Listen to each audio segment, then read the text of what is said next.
आदि है, अंत है, शिव ही अनंत है। समय है, काल है, शिव ही महाकाल है। जब भक्ति भोजन में प्रवेश करती है तो प्रसाद बन जाती है। जब भक्ति पानी में प्रवेश करती है तो वही पानी अमृत बन जाता है। जब भक्ति घर में प्रवेश करती है तो घर मंदिर बन जाता है। और जब वही भक्ति इंसान के मन में प्रवेश करती है तो वो इंसान भक्त बन जाता है। इसी तरह जब कड़वे लोग जीवन में प्रवेश करते हैं तो जीवन जहरीला बना देते हैं। कुछ लोगों की फितरत ही ऐसी होती है, कोई शक्ल नहीं होती धोखेबाजों की। हमेशा चेहरे पर नकाब लेकर ही ये घूमते हैं। इसलिए महादेव कहते हैं ऐसे लोगों से सावधान रहना, क्योंकि धोखा संयोग से नहीं होता, सोच समझकर किया जाता है। बहुत धोखा मिलता है उन लोगों को जो दिल के साफ होते हैं। महादेव कहते हैं मेरी ये सलाह मान ले, आप कभी धोखा नहीं खाएंगे। पहली सलाह, अपने निर्णय खुद ले। दूसरों को ये हक दोगे तो उन्हीं के हिसाब से चलना पड़ेगा, इसलिए मेरी ये बात ध्यान रखें। दूसरी, गलती करने से ना घबराएं, बल्कि अपनी गलतियों से सीखें, क्योंकि जो हम अनुभव से सीखते हैं वो हमें कोई नहीं सिखा सकता।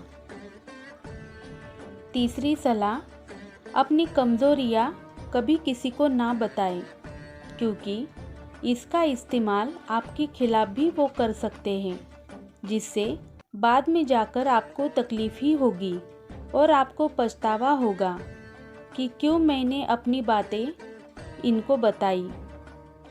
चौथी सलाह, हर किसी पे विश्वास मत करो, क्योंकि ज़्यादातर धोखा गैरों से नहीं अपनों से ही मिलता है।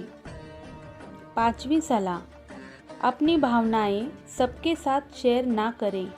कुछ बातें अपने तक ही रखनी चाहिए, क्योंकि अपनी ज़िंदगी खुली किताब नहीं है। अगर ज़िंदगी की किताब हर एक के सामने खोलेंगे तो लोग पढ़कर भूल जाएंगे। छठी सलाह, खुद पर विश्वास करें, क्योंकि अपने आप को बेहतर आपसे अच्छा कोई नहीं जानता।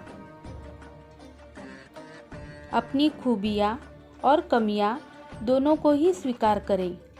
लोगों को दिखाने के लिए नहीं, अपने आप को बेहतर बनाने के लिए।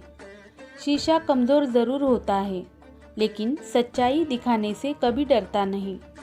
सातवीं सलाह, अपनी खुशियों के लिए दूसरों पर निर्भर ना रहें। अगर आप ऐसा नहीं करेंगे तो आप आपका जीवन दूसरों के हाथ में दे देंगे। वो चाहे तो आप खुश होंगे, अगर वो ना चाहे तो आप दुखी होंगे। आठवीं सलाह, अपनी तुलना किसी से ना करें, क्योंकि ऐसा करके आप खुद को कम समझते हैं और एक तौर पर महादेव का ही अपमान करते हैं। नौवीं सलाह, आत्मनिर्भर बने। ज़्यादा ओवर गिविंग ना रहे, क्योंकि हर कोई फिर आपकी कीमत नहीं करेगा। हर एक चीज़ के लिए आपको ही जिम्मेदार मानेगा। 10वीं सलाह, जो गलत है वो कभी सहन ना कीजिए, क्योंकि महादेव भी कहते हैं अन्याय करने वाला जितना जिम्मेदार होता है उतना ही सहने वाला भी होता है। महादेव भी उसी की मदद करते हैं जो अपनी मदद करते हैं।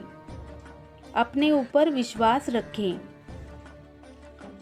हमें कभी भी किसी शख्स को अपनी भावी योजनाएं नहीं बतानी चाहिए, क्योंकि हमें पता नहीं होता आने वाले समय में उसके साथ हमारा रिश्ता कैसा होगा। इसलिए महादेव कहते हैं अपनी शक्ति को पहचानें, महादेव पर विश्वास रखें और उनकी भक्ति पर भी विश्वास रखिए। वही भक्ति की शक्ति आपको सही और गलत में फ़र्क करना सिखा देगी और अपना जीवन सहजता से जीना भी सिखा देगी। अगर आप किसी से अपेक्षा ना रखें तो आप हमेशा खुश रहेंगे। इसलिए सुनो सबकी, लेकिन करो अपने मन की।